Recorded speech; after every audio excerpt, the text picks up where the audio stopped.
What's up, guys? Today we're gonna be opening up none other than Shining Fates. So I can't remember if I've opened this one up live, but I definitely thought this would be a good addition to have. It's been a while since I've opened up this set. I probably have ranted on how terrible quality design this set has been, and let's see if it only proves my point, and I will let you know what I mean by that.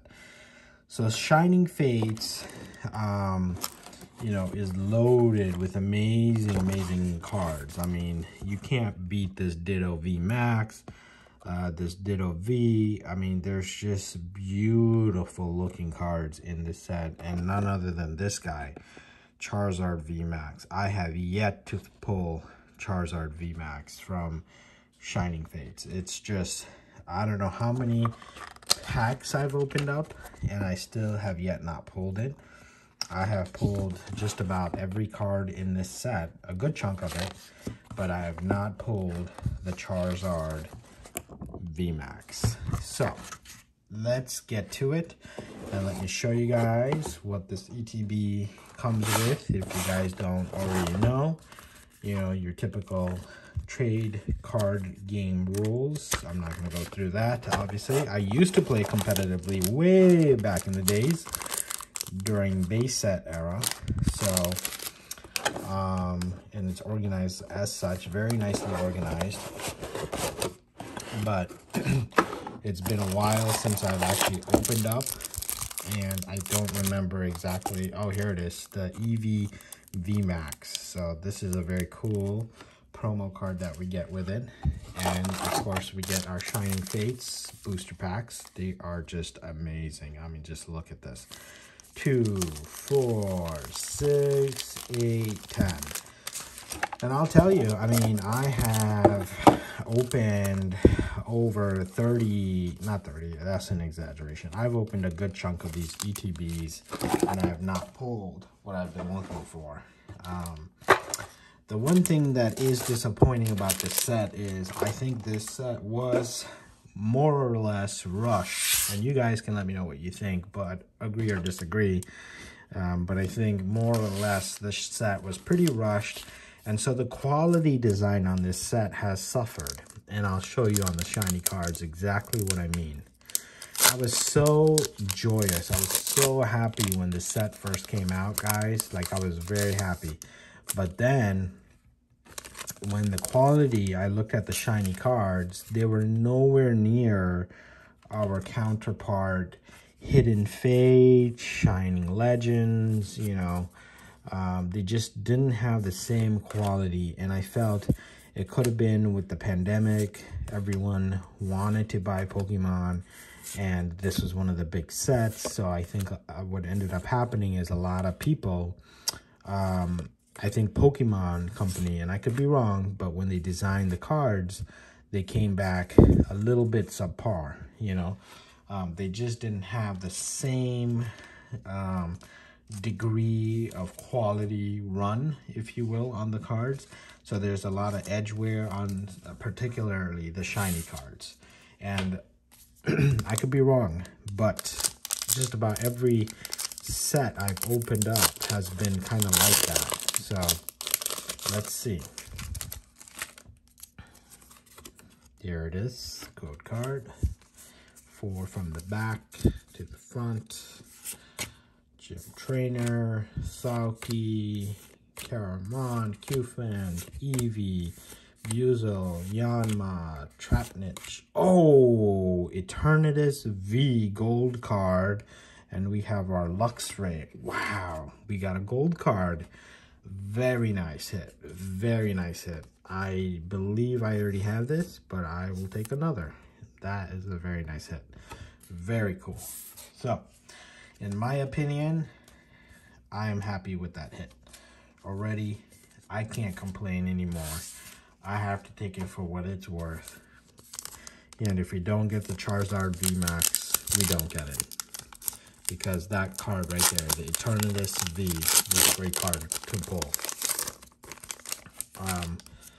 And when I say the shiny didn't have a good quality run, I don't mean the full arts. I mean the actual shiny cards. We'll show you what I mean by that and point it out specifically. That is a cool coughing. That was cool, very cool. More Pico. Very cool. And if you see me pausing the video, not pausing, but slowing down here and there at times, it's because I am actually looking at the design and the background and artwork of the cards. You know, I don't know the PSA value on these cards or in this set. And I do not know how much the Charizard VMAX goes for in a PSA 10. But, you know, it's something I just love a lot. You know, just opening these packs is something, it's just so relaxing when you come home from a very stressful day at work and you just need to kind of decompress, or you just kind of want to, you know, throw back the nostalgia. This, you know, it just does it, you know. So here it is. Let's see. Here is a shiny card that we got, and it's surprisingly in good condition. Yeah, I mean, the edges look great. So, can't say anything bad about this one. A little bit of whitening here. But, I mean, otherwise, it's in very good condition. So, I will sleeve that up instantly. And I'm good about keeping these cards preserved in the right state.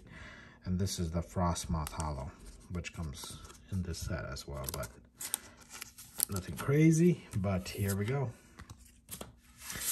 All right, guys, let's keep cracking, and hopefully we continue to get big hits. And if you like these videos, guys, definitely consider subscribing and hitting the like button.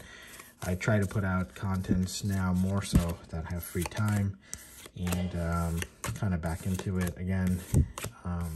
I've been into Pokemon since now. Oh, look at this Toxicity V, full art, good condition too. Very good condition with the Celebi there. Wow. I forgot what I was saying. I've been pretty much into Pokemon since before the pandemic, and you know, I've kind of just been keeping my own collections on the side, and you know, seeing what I can get and have my own binder, my own collections, massive collections, that is. I should not underemphasize that. But nonetheless, this is something that gives me joy, and just to kind of decompress. And you know, I think I'll be starting to sell some of these once I can get some of my cards graded.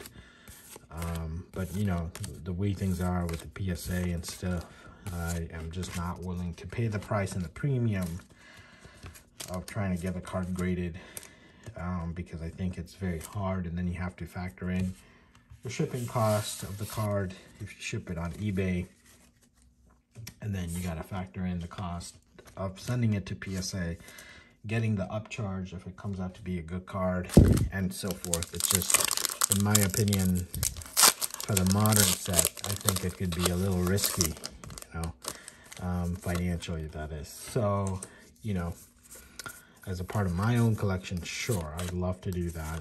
And you know, I just, for me, it's about just enjoying opening packs, and you know, whether it's modern, vintage, you know, it's just having a good time with you guys, and hopefully you guys like the content. And you know, I try to do what I can. I don't do a lot of editing. Editing just chews up too much time, and I don't have that time.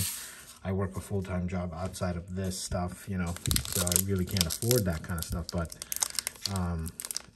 you know, if you check out some of my videos, you'll see they're pretty cool. You know, we've gotten pretty big hits on some of them, and these are all things that I open on the video to capture the moments. And it's a matter of luck and draw. Sometimes we get big things, sometimes we don't, you know.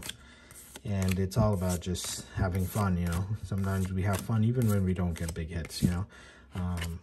So that's key, and that's the important part about doing this, you know, is enjoying the moment.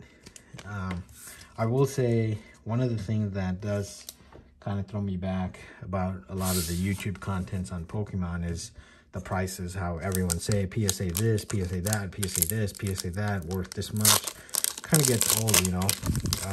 There's times when you just want to kind of, you don't care about how much something is. You just sometimes want to take a look at the artwork and just appreciate how beautiful. Just like look at the, you know, the artwork over there with the Pikachu and the Charizard and so forth, and the 10 collections here and how it's laid out. You know, it's amazing to see sometimes just that and have a good time, you know. Doesn't always have to be about the money and the worth of the money, but anyways, Dreadnought is one of my favorites, and it's a very cool card. Here is the Skouvet, if I'm pronouncing that right. And this is actually somewhat decent condition, but I haven't seen it in, at least in this box, but you can kind of see where I'm going at with this. You can see on the edges here, there's a lot of hollow foil shine to it. And a lot of the Shining Fates cards have been in that. If you touch the texture, it kind of feels cheap, you know. It feels like a lot cheaper than, you know, the Hidden Fates. And there's definitely edge wear on the top right there, on the white, you know, right there. That will limit it from getting the 10, but, you know, this is why I say the quality you run on these cards weren't the best. And if you compare it to like the Hidden Fate shiny cards or Shining Legend shiny cards, there's a huge difference, you know. And my theory has to do with the pandemic. They were just trying to get as many of this product out as possible so people can get their hands on it. I mean, I think that's what it came down to ultimately. Eldegoss, Q-Fent, Churro, Yanma, or Piku, and Boss's Odor. Wow. Not a big hit at all. Not a crazy big hit. Let me phrase that. There was a big hit, but wasn't a crazy big hit. So let's just kind of recap, guys, on what we got here, right? So, starting with the hollows, we got, these are our hollows cards right here that we got. Not bad. Not the biggest fan of these vertical hollow designs, but it is what they're doing. Our shiny cards here, we got 2 in this ETB. Not bad at all. And then we got a full art Toxicity V, which is very cool. I probably got like 10 of these by now in my collection. And then we got a gold card, which was the big hit here. You know, the Eternatus V gold card. So guys, there you have it. That's all I have for today. I hope you liked the content. Definitely consider subscribing and hitting the like button, as it helps out the channel. And I hope you have a good one. Until next time, guys. See ya.